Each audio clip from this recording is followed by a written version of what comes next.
preparing and all this, and then everyone before me covered it so much better than I did. And so I just wanted to share a few thoughts from my experience, a couple of things as how we could reach those who are done with church. And it is our church started with about 40 core people who, were crazy enough to start the church with us 8 years ago. And now there's about, on Sunday, about 700 or so adults that come out. And I talk to a lot of people. And they'll come and they'll meet an old friend from, she was in my youth group 10 years ago, and they'll talk, and they were done. They've been done, and then they've come back.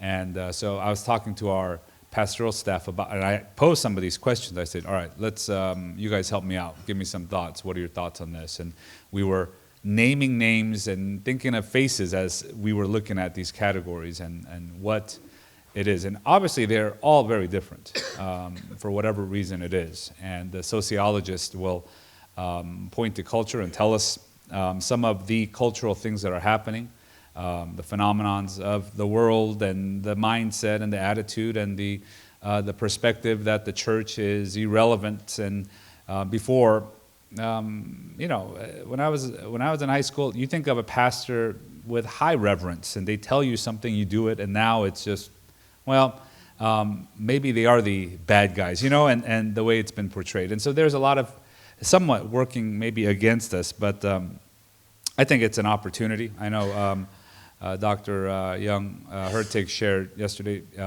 I think it might have been in your podcast, I listened to that interview, but that this is an opportunity for us, not just to retreat. And I think it's a great thought here. One observation about the duns that we had were some of the ones who have been churched. So they grew up at church. They went to the immigrant church with their mom and dad. They went, and they had good friends there. And one of the things I saw was that church life for the youth students was shallow. It was fun, and that was about it. And I had a conversation with someone whose friend in high school was a Mormon. And he had to get up at 5 in the morning and get to church. They would have Bible study before high school every day. And so but then they go to theirs and it's pizza, movie, concert, crazy games and whipped cream in your face and yelling. And then that was the Christian church's answer to that. And so I'm not against fun. I'm not saying let's be serious, but I think there has to be some kind of a message where there is a cost. That it is not just you want to come because it's fun, but it is a cost. And I think that message should be relayed as early as possible. Sometimes we think, well, just make it fun for them, and this junior high should be fun and loud and exciting, and high school and and so on. But I think it has to get instilled in them. I know some traditions and denominations will baptize and confirm them at the age of 14 or whatnot. And I think really, if we're going to do that, they ought to take this concept of following Christ very seriously, and it ought to be communicated very seriously to study the Word, to pray, to make decisions for Christ in that way at an earlier age, so that, and what happened with these duns were, church wasn't fun anymore. They get to college, their friends moved away. They went to the East Coast, they went up north for school. My friends are gone. The fun is gone. So I'm done. And so somewhere deep down inside, they know, I know it's the wrong reason. But, one of the things I see with people today, it's a very practical generation. One of the shows I like to watch is the Shark Tank. The inventors come up in front of the people with money and they try to, say, give us some money. Anyways, and they throw a pitch. Yeah, and but the big question within in like a couple commercial segments is, does it work? Is it practical? And I think that shows even to those who think of the church today, does this work? Is what he's saying, does it work, or is it just Christianese that I don't even get? Does that really make sense? Does it work for me? And they make a decision right then and there. I think back of church 15 years ago, if the pastor is saying something, there's weight behind it just because of the position of the person. And now we have instances, if the pastor at our church preaches too long, I see people just take their coffee cup, get up, and walk out. And my wife is appalled. She's like, I cannot believe they just stood up and walked out. By the way, I'm one of the shorter preachers at our church. And so when our other pastors preach, and I see it in the back, and they'll see me in the back, and it's like, oh, and they go, and there's no, and so I go, wow, it's changed. It's really is does it work for me? And there's a decision made right away. Second part is, do I like it? Right? It's the Yelp generation. Do I like it? Is it trending? Do I like it? People will drive long ways, and I'll talk to people at our church, and they're telling me the latest ice cream place, and you got to drive to Santa Ana to go eat this ice cream. And my daughter's in high school, so she's like, we have to go. They said it was so good, and so we go. You look on Yelp, there's 5,000 comments, and it's 4.5 stars. It's got to be good. And so what we see is that's the thing that's happening. And now there's church reviews on Yelp, right? Do they like it? And for me, I look at that, I say, how can they do that? But there's, I read a review. The guy said, I was checking it out, and this was about our church. We only have like 3 reviews. But one of them guys said, we checked it out, and yeah, it was kind of, the sermon was kind of shallow, but it was okay. He was kind of funny, and yeah, we'll see. And wow, and he came once, and he did that. But I can't go and be angry at him per se, but I have to understand the context of where they're coming from and what these people are thinking about. Our church, as we started, as Young shared, 8 years ago, as a church planter, you're hoping anyone shows up. Like, bring your mom, bring your dog, like just fill the seats and spread out evenly, and just come. And that was the thing that we were going through. And one of the things God was working in me during that time is just my identity in Christ and security in Him, and not because of my work. But I had, for the first year, and we still get quite a few visitors, and it always feels like I'm on a first blind date. They come, and I give my best, and I come up, and I get to greet them, and then it's like, can I get your number? Like, can we have a second date? Are you coming back? They're like, whoa, I'm not ready to fill that out yet. Like, don't give me the form. I'll call you, you don't call me. And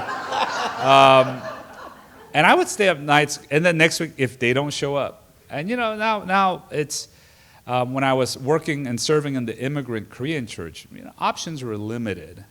Now they're saying, well, I'm going to go to this little church called Saddleback instead. I think it's better than your church. Yeah. I was like, yeah, and they offer this. Do you offer this? Do you offer that? And so there is, but that mentality, and it's quick, and it's there. And instead of condemning it, I think we have to understand it. And then we have to up our game in a way, right? I mean, I tell our guys, we are not, the best in everything we do, but we can do our best, and people know that, right? And there's something more authentic about the little coffee shop that hand makes everything versus the, now Starbucks is the big bully, and it's kind of the same old. And so we could be small, but we could create and do our best, and people would appreciate that, right? A little bit. And just 2 thoughts when it came down to how could we reimagine church, or how could we redo this, or what's a strategy? I mean, I think of this as long-term, and it's 2 parts. I think, first of all, is investing in the family, where it's the mom and the dad are sharing and raising up the next generation, and we have to do this. My daughter she's a freshman in high school. She's on a club volleyball team, and you get there and you see the only ones that watch those things are the parents, right? Anyway, so you get there, and I'm trying to connect who is who. Now, like, I see these 7, 8 girls, and now I'm like, okay, who is who? And we had the hardest time. Out of 7 girls, 8 rather, we have one widowed woman who comes. We have one lady who comes, a single mom who comes. We have a single dad who brings his daughter. We have the other two are divorced. And so when they show up, me and my wife, I can't tell who is with who, and is that mom or is that stepmom. And then we have one Chinese American girl. Her parents never show up, and so now other people think, is that your daughter? No, that's not my daughter. Mine's the other one. They might look alike to you, but no, she's this one. Yeah. And Korea, and so.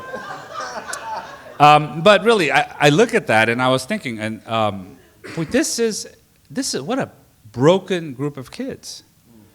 Ours is my kid is the only one where mom and dad show up to everything. And so I see that and I say, man, we as a church, obviously we want to help the hurting and do this, but man, for those who are just getting married, and our church is filled, our average age is 35, there are babies, weddings, strollers, births, all the time. And we sit them down, I'm like, you as a man need to take care of your child. And the people I talk to as grown people, the hurts that they have, often, for me it's been almost everyone, has come from dad, not from mom. And so I tell the guys, I say, dads, you know the power that you have. And you can really, and if you're going to pass along the faith, it is so dependent on you. And so I think we as a church need to think about how to raise up families, how to train them when they're getting married. And man, when God willing, you have a kid, you are going to now spend the next 18 years discipling this child and to be there and be that example. Because pastors come and go, churches come and go. Mom and dad are always there. And so that's, I think, a strategy. A second part is raising up good leaders in the church. And not just smart, not just book smart, theologically smart, but really good leaders who are men and women of humility, integrity, and that are there for the long haul, going through hardships. You know the stats better than I do, but I've heard stats from the average person lasts at a church a year and a half, some to 4 years, a year and a half, right? And so if the guy who's up there preaching and saying this is the hope of the world is lasting a year and a half, that message has no weight behind it. And so we have to do this. And now in my mid-40s, though I don't look like it, I'm sure I look 20-something, hopefully, yeah, amen. But I see my peers and my friends who often have now started ministry, seminary with me, have dropped out over the years, and I've heard horrific stories of, pain and scandal and so on. But man, we have to have strong leaders in the church that's going to be there for the long haul. Ministry is tough. It is very taxing. It is in all those things to acknowledge it, and on an academic level, not just to teach the correct theology, but to teach them how are you going to lead these people? How are you going to lead yourself? How do you handle yourself when you don't feel it and you don't want to get up? How many of us, and as a pastor, you wake up Sunday morning and you're like, I can't wait till it's Monday morning because it is tough, and it's tough. And so we, I think, have to invest in that. And so these conversations and these settings, I think, are so important. So I just wanted to share those two thoughts. Thank you.